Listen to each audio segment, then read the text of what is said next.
अपने जेठ जी के मुंह से ये बात सुनकर अरुणा को यकीन नहीं हो रहा था। वो कागजात को बार बार टटोलने लगी और चीख चीख कर उन्हें कहने लगी, जेठ जी, मैं माँ बनना चाहती हूँ। मुझे नहीं पता कैसे, लेकिन मुझे माँ बनने का सुख भोगना है। मुझसे बहुत बड़ी गलती हो गई है जो मैंने आपकी बात को टाला।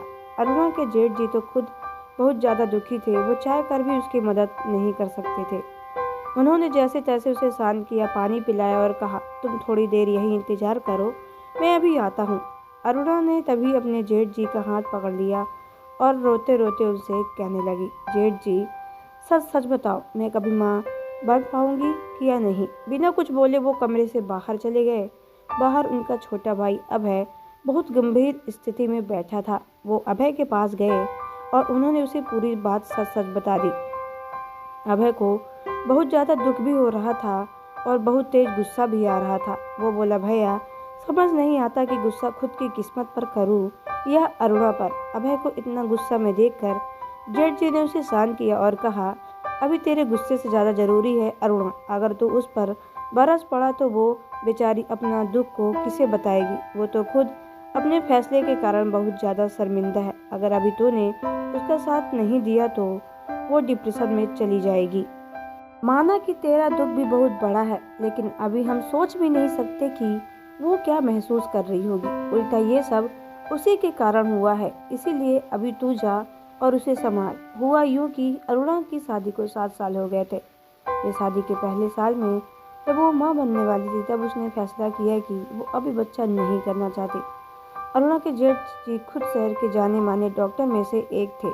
घर के सभी सदस्यों में इस बात का खूब विरोध किया। अरुणा के पियर वालों ने भी इस बात में उसका साथ नहीं दिया। यहाँ तक कि जेठ जी ने उसे खूब समझाया। एक डॉक्टर होने के नाते उन्होंने उसे बताया कि अगर आसानी से बच्चा हो रहा है तो ऐसे में अबॉर्शन कराना नहीं चाहिए, वरना एक औरत के लिए आगे जाकर बहुत दिक्कतें भी हो सकती है। पर अरुणा अभी भी बहुत जिद्दी किस्म की थी।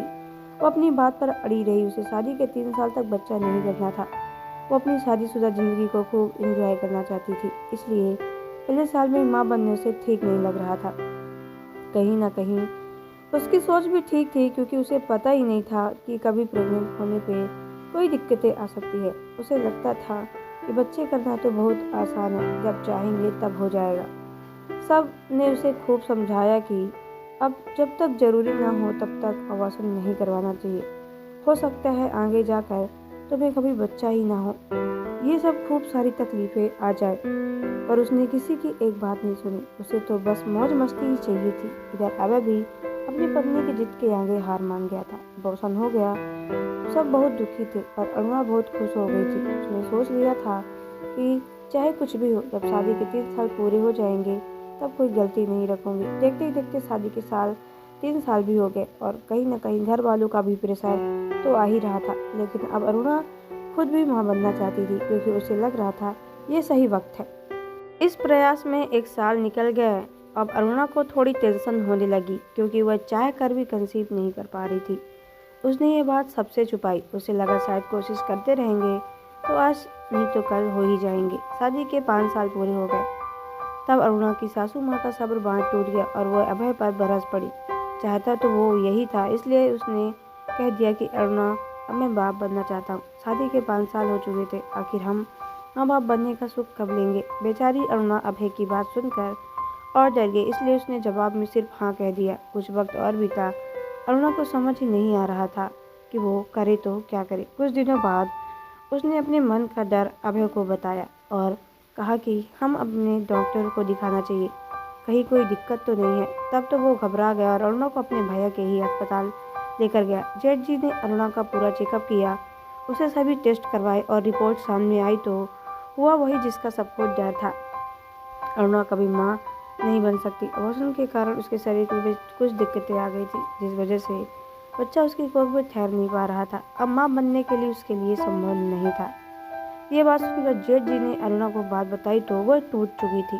उसे सारी बातें याद आने लगी थी। जिस तरह सबने उसको समझा रहा था, वो समझ नहीं पा रही थी कि बच्चा मत गिरवा। सासू माँ ने उसे समझाया था कि तेरी पढ़ाई में डिस्टर्ब नहीं होने दूंगी, बच्चे का पूरा ध्यान मैं रख लूंगी, तेरी मौज मस्ती में भी कोई कमी नहीं आएगी। और अरुणा को भी कहीं कुछ पता नहीं था ऐसा कुछ हो जाएगा। उसे तो लग रहा था कि आज नहीं तो कल माँ बन ही जाऊंगी। अब वो अपने आप को सबका गुनहगार मान रही थी और खुद पर इतनी शर्मिंदा थी कि वो किसी से नज़र नहीं मिला पा रही थी। आज उसके साथ ये सब हो रहा था। उससे सबसे बड़ी गलती सिर्फ उसकी ही थी, लेकिन उसकी एक गलती की सज़ा अब पूरे परिवार उसके पति अभय को भुगतनी पड़ेगी।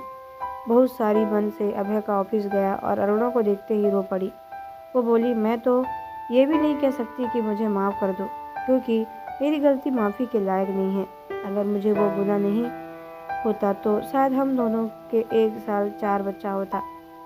मैं अपने आप को कभी माफ़ नहीं कर पाऊंगी। मैंने उसे अनजाने में बच्चे को कोख में ही मार दिया। शायद इसलिए मुझे इतनी बड़ी सज़ा मिल रही है। अभय के पास इन बातों का कोई जवाब तो नहीं था।